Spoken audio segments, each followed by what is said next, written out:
लाभ और हानि के बारे में समझाने जा रहे हैं कि लाभ क्या होता है और हानि क्या होता है।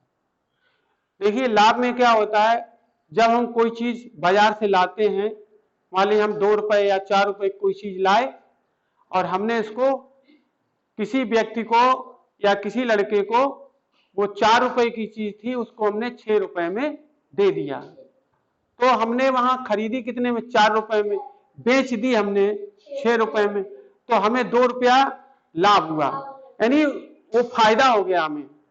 तो यही चीज कहलाती है लाभ।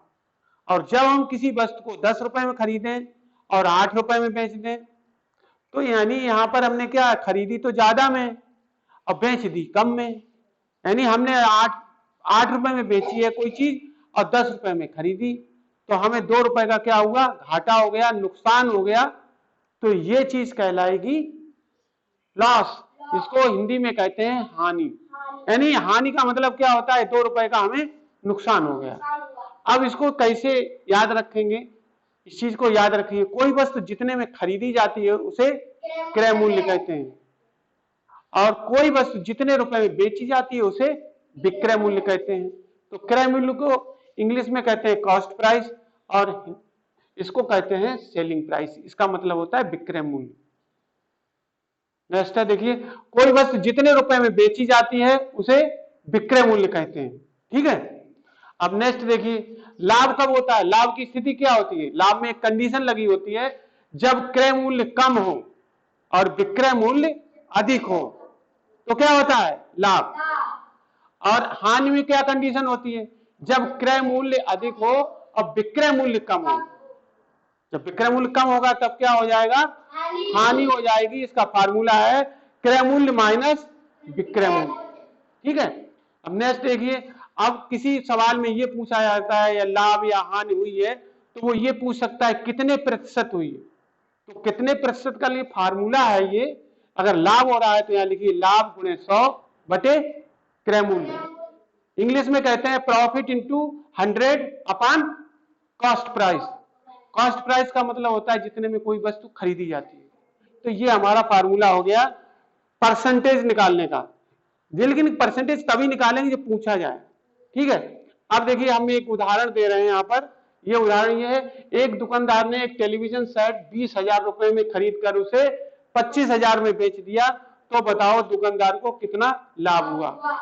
तो आप सीधा अगर निकाल सकते हैं, 20,000 की कोई चीज खरीदी, 25 में बेच दी, तो 5,000 रुपए का उसे फायदा हो गया। लेकिन हमें एक सिस्टम की तरह इसको लिखना है, टेलीविजन सेट का क्रय मूल्य बराबर इतने रुपए, टेलीविजन सेट का विक्रय मूल्य बराबर इतने रुपए, जो दिया है वही लिखते जाओ। तो क्रय मूल्य कितना है 20,000, विक्रय मूल्य कितना है 25,000। अब क्या करना है, अब लाभ निकालना है। तो लाभ निकालने के लिए क्या करना है, विक्रय मूल्य को क्रय मूल्य में से घटा देंगे। जब विक्रय मूल्य को क्रय मूल्य से घटाया तो 5,000 रुपए ये क्या आ गया, लाभ आ गया, इतना उसे फायदा हुआ।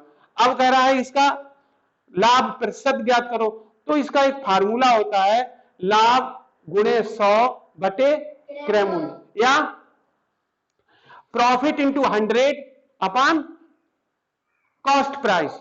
यानी खरीद वाले मूल्य को क्या कहते हैं, कॉस्ट प्राइस कहते हैं, हिंदी में कहते हैं क्रय मूल्य। ये फार्मूला लगाएंगे, फिर आपको ये 0 से 0 कट जाएंगे दोनों, ये 0 इससे कट जाएगा, ये 0 इससे कट जाएगा, ऊपर कितना बचा 50। अब 2 का भाग 50 में देंगे तो कितना आ जाएगा, 25 आ जाएगा। तो इसे क्या हुआ, 25% लाभ हुआ। इस तरीके से आप इस सवाल को लगा सकते हैं। दूसरा हमने उदाहरण ये दिया कि क्रय मूल्य 250 रुपए है, विक्रय मूल्य 370 रुपए है। जब लाभ निकालेंगे तो इसको इसमें से घटा देंगे तो 120 रुपए लाभ निकल आएगा, और फिर लाभ वाला यही फार्मूला लगाएंगे तो आपको ये पता लग जाएगा कि लाभ कितने प्रतिशत हुआ है। अब नेक्स्ट है जो सवाल हम देंगे वो आपको हानि वाला देंगे कि हानि कैसे निकाली जाती है, आप लोग घर से करके लाएंगे। अब हमें ये बताइए सबके समझ में आ गया है, फिर हम पूछेंगे, अभी नहीं समझ में आया बता दो, ठीक है, कट कर।